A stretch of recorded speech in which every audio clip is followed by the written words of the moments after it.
Radio Kosova. Stetoskop. Emision për shëndetësi.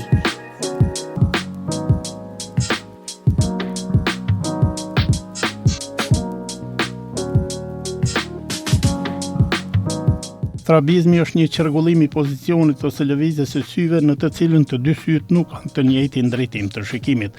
Në sy të shëndetshëm, të dy syt qëndrojnë drejt duke parë në të njëjtën pikë dhe lëvizjet janë të koordinuara. Ky devijim i pozicionit të syrit dhe shikimit binokular përfaqëson një anomali motorike dhe shqetësore. Kjo praktikisht nënkupton pamundësinë e drejtimit të njëkohshëm të dy syve, pra të vijave të shikimit në pikën që po fiksohet dhe formimin e një imazhi unik. Strabizmi është i pranishëm në rreth 5% të popullsisë dhe më së shpeshti shfaqet para moshës 3 vjeçare. Kjo është arsyeja më e zakonshme pse prindët e sjellin fëmijën e tyre për një ekzaminim okulistik. Në disa raste strabizmi ndodh sepse lëvizja e njërit sy në një drejtim të caktuar është e kufizuar. Te fëmijë, strabizmi është zakonisht i lindur ose zhvillohet në fëmijërinë e hershme dhe mund ndodh edhe me lëndime mekanike dhe smundje të ndryshme neurologjike dhe të brendshme. Ky rregullim te fëmijët është e lehtë për të parë dhe një reagim i shpejt nga diagnoza në trajtim ka një rëndësi të madhe për zhvillimin normal të funksionit vizual dhe cilësisë së shikimit binokular. Astigmatizimi shfaqet edhe te pacientët të rritur, por më radhë, kryesisht për shkak të smundjeve neurologjike të brendshme dhe sistemike. Strabizmi te fëmijët pengon zhvillimin e shëndetshëm të shikimit dhe për këtë arsye është e rëndësishme që trajtimi të fillohet sa më shpejt që të jetë e mundur. Janë të shumta arsyet pse ndodh strabizmi. Te të rriturit, strabizmi zhvillohet vetëm nëse personi mëson ndonjë traumë të rëndë apo ndonjë dëmtim nga ndonjë aksident. Zakonisht strabizmi më i hasur është strabizmi i lindur. Si fillim, fëmijët vuajnë nga një vizion i dyfisht, i cili vjen nga fakti se të dy syt nuk janë në të njëjtën nivel shikimi. Pra strabizmi do të jetë tema e këtij emisioni, për çka do të bashkëbisedojmë me doktoreshën Mirlinda Kubati Ajeti, oftalmologe, strabologe. Pas një pike muzikore do të ndjekim bisedën e zhvilluar. Doktoresha Mirlinda, mirë se erdhe në emisionin Stetoskop. Mirë se u gjeta. Pra dëgjuat temën që jemi përcaktuar të flasim, ndoshta për fillim do të ishte mirë që t'i shpjegojmë dëgjuesve se çfarë smundje është, si manifestohet strabizmi. Pra strabizmi është një gjendje të cila syt nuk janë paralel, edhe shoqërohet edhe me ndryshime senzoriale, me fjalë tjera me ambliopi. Ambliopi do thotë syri dembel. Edhe me anomali të pamjes binokulare, do thotë të pamjes të shikimit të dy syve në të njëjtën kohë. Te këta pacient, syt nuk mund të drejtohen njëtrajtësisht në drejtim të objektit të cilin e shikojnë. Pra ka devijim të njërit apo të dy syve. Shikimi të fëmijët zhvillohet prej lindjes deri në moshën 8-9 vjeçare. Nëse kjo gjendje nuk trajtohet prej moshës hershme fëminore, domethënë ka raste edhe prej lindjes, mujëve të parë të jetës, atëherë vihet deri te ambliopia që cekën më herët do thotë te syri dembel. Doktoresh, a vrehet që nga fillim, që nga lindja vrehet se diçka s'është në rregull me një fëmijë? Po ka disa lloje të strabizmave, të cilat po vrehet që nga lindja, domethënë janë strabizma të lindur kongjenital, që i quajmë ne, vrehet si qysh në muajt e parë të jetës. Ka strabizma që manifestohen mas moshës 1 vjet apo 2 vjeçare. 1 vjeçare apo 2 vjeçare. Dhe çka shkakton strabizmin? Çdo herë mas të devijimit qëndron një arsye. Do të thonë, në një përqindje të madhe të rasteve është nevoja për syze, domethënë dioptria. Po ka edhe shumë smundje tjera organike. Smundje të nervit synit, i cili nuk është i zhvilluar, smundje të retinës apo anomali tjera, sidomos të fëmijët të lindur para kohë. Cilat janë shenjat klinike me të cilat shoqërohet strabizmi? Simptomat e strabizmit pra janë devijimi i kopaskoshëm, domethënë ikja e kopaskoshme e syrit apo ikja manifeste, ikje që vrehet gjatë gjithë kohës. Ai mund të jetë njërin sy, po mund të jetë edhe herë njërin, herë tjetrin. Pra në popull njihet si syri i gemt, apo jo? Si syri i gemt, apo vëngëri, domethënë librat shqip përshkruesi vëngëri e syrit. Vëngëri, po.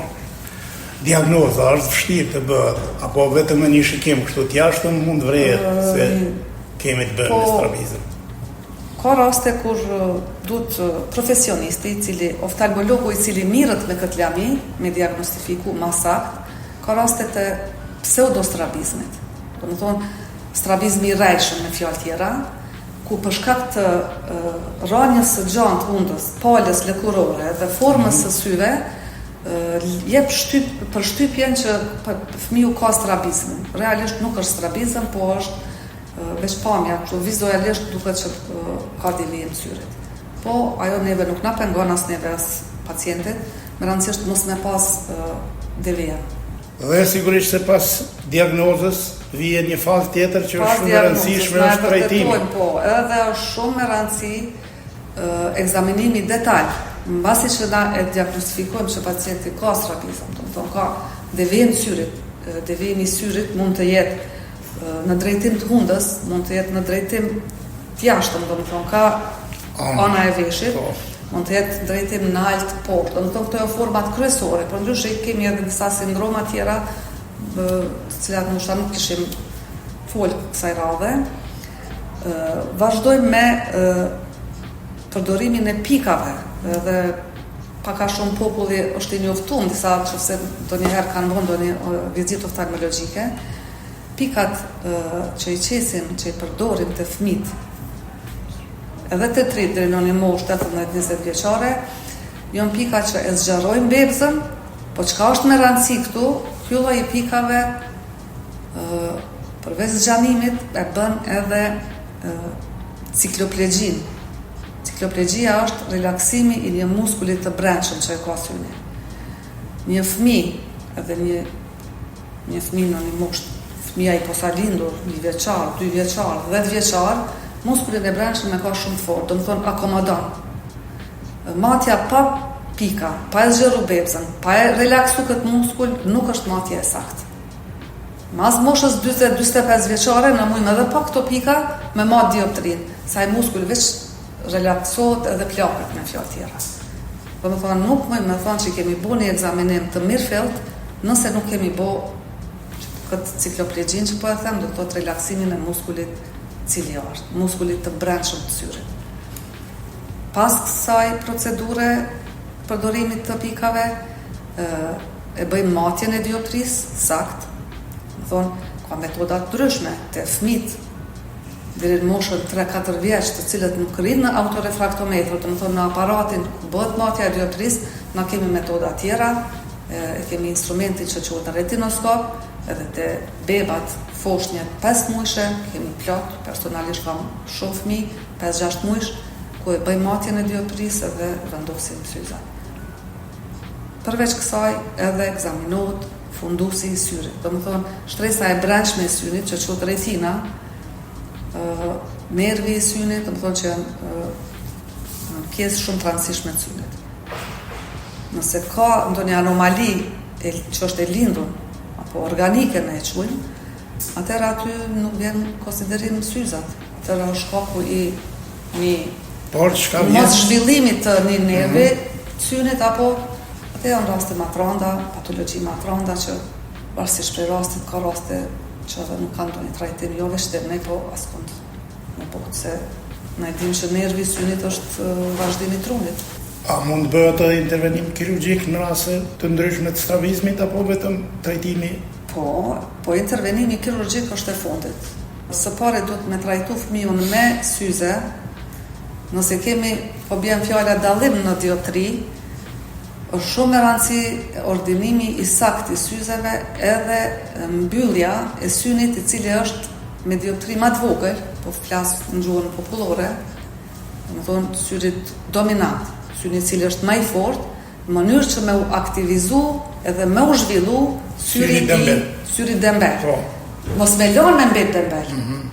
Se ato qelizat nervore të retinës, të shtresës brendshme synit, zhvillohen prej kur të lind fëmiu deri në moshën 8-9 vjeçare. Nëse një sy nuk i ka kushtet për zhvillim, ose është shkaku i dioptrisë apo çfarëdo shkaku tjetër, Atëre syni tjetër që është ma pak dioptria, po që s'ka smundje, ai ka mu zhvillu, truni si organ shumë i sofistikuar, ka me përdor atë sy i cili është me dioptri ma të vogël edhe se është ma i fortë, këtë sy ka me lënë jashtë përdorimet.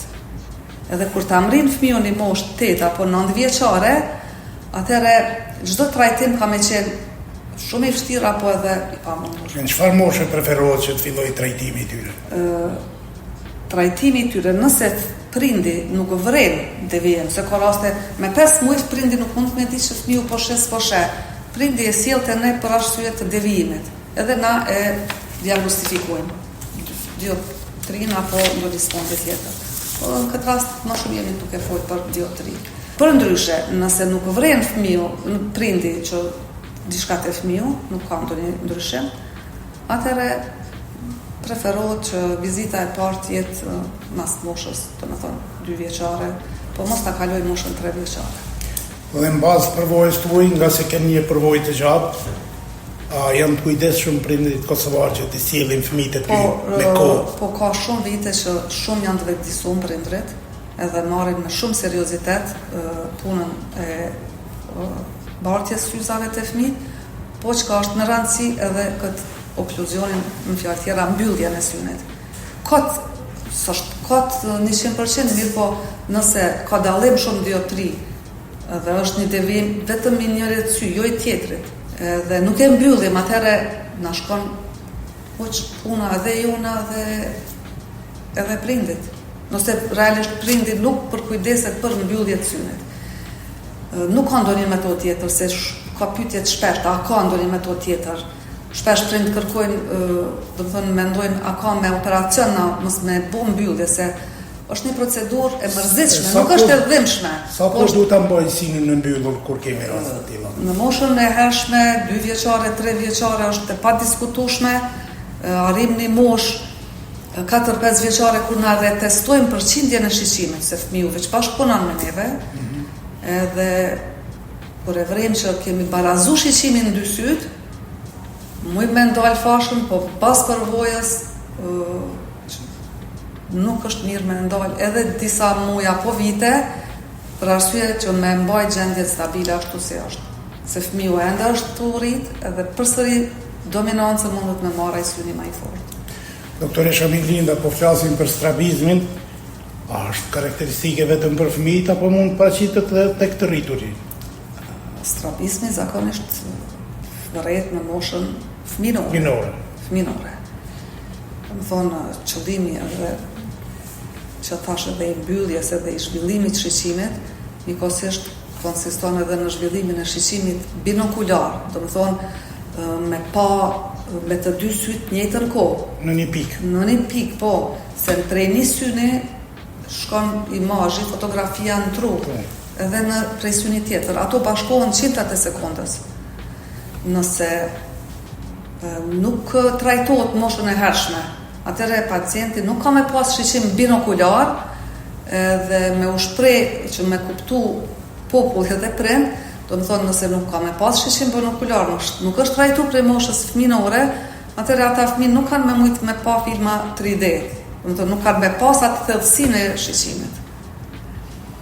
Do të thotë nëse nuk intervenohet në kohë, komplikimet janë të rënda. Për ndryshe, në moshë të shpyer, nëse vjen pacienti, tash për çfarë moshe po flasim na këtu, moshën për 10 vjeçare apo 20 vjeçare, nuk ka pas strabizëm, asnjëherë nuk është vërejt strabizmi. Po është paraqit, do më thonë është strabizëm akut.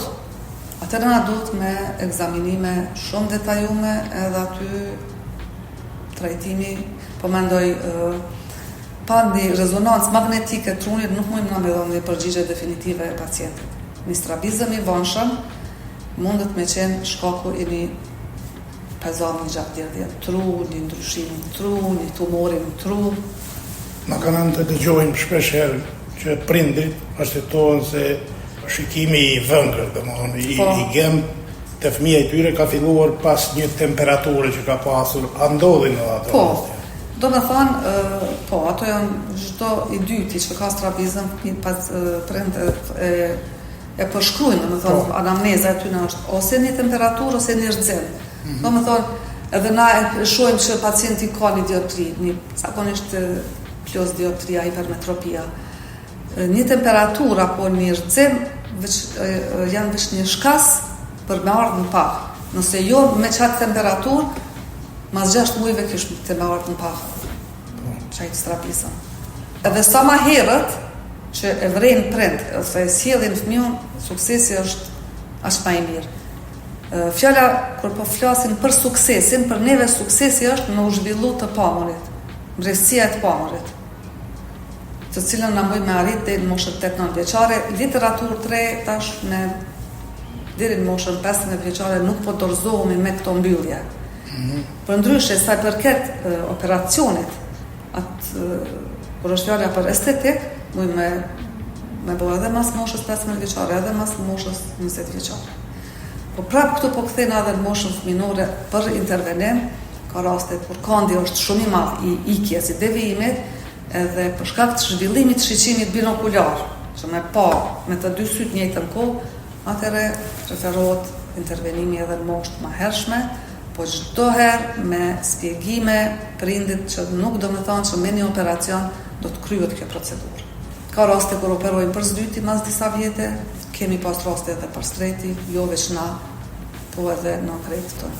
Doktoresha Melinda, faktori genetik a luan rol të kjo smundje? Shumë, luan rol. Edhe faktori genetik, po nuk do të thonë. Faktori genetik, rrethi i ngushtë familjar shpesh prind thonë rrethi i ngushtë as këtë rrethi as nga nana as nga ana e babës, po gjene trashëgohen edhe prej viteve shumë më hershme, kur na as nuk e njohim ata familjarë që i kemi pas. Sigurisht. A ka mundësi të parandalohet paraqitja e strabizmit? Jo, nuk ka mundësi të parandalohet, se realisht devijimi i synit, do të thonë edhe kur ja shpjegojmë prindit punën e operacionit, na operojmë në muskuj, jo në tru. Do të thonë ai fëmiu truli është mirë po shkon një impuls ma shumë në një muskull, në një nerv që i nervon një muskull edhe përsëri mundet me deviju. Sidomos nëse syni ka mbet sy dembel, u kry mosha e zhvillimit, është mosha 15-20 vjeçare, syni ka mbet dembel, do më thonë nuk shep, po bjen fjale as 10%. Me njërin sy. Me njërin sy, po ta shtir vjen puna vetëm për operacion estetik, edhe në rastet kur shes syni është estetik, po na operojmë. Mirë po ai sy që është sy dembel. Gjasat për me deviju përsëri janë shumë më të mëdha se ti syni i cili ka shiqimin e mirë. Edhe pas intervenimit. Doktoresha Melinda, kemi hyrë minutat e fundit e misionit dhe zakonisht pjesën e fundit ja kushtojmë këshillave. Cila do të ishte porosia apo mesazhi juaj për dëgjuesit tanë? Mesazhi, nëse vrejmë strabizëm, devijim të syrit, atëherë të paraqiten te oftalmologu strabolog. Përndryshe, nëse nuk vrejmë kur gjo prind, atëherë është mirë, siç thash më herët, do të thonë mos me kalu moshën 3 vjeçare për një kontroll oftalmologjike. Te një oftalmolog që mirët me fëmijë. Sigurisht edhe këtu do të mund një bënte edhe nëse bëhet obligative regjistrimi në klasën e parë me një kontroll të mjeku oftalmolog. Po, mirë, po klasa parë është mosha 6 vjeçare. Nuk është vonë. Nuk është shumë vonë, ma mirë 6 se 8 apo 9. Mirë po, nëse vrehet moshën më të hershme, atëherë edhe suksesi i trajtimit është më i mirë. Doktoresha, nëse nuk keni asgjë për të shtuar, ju falenderoj shumë që ishit pjesë e misionit Stetoskop. Faleminderit për ftesën. Të nderuar dëgjues, me kaq që kemi përfunduar emisionin e sotëm, faleminderit për vëmendje dhe vazhdoni të qëndroni edhe më tutje në valët e programit tonë.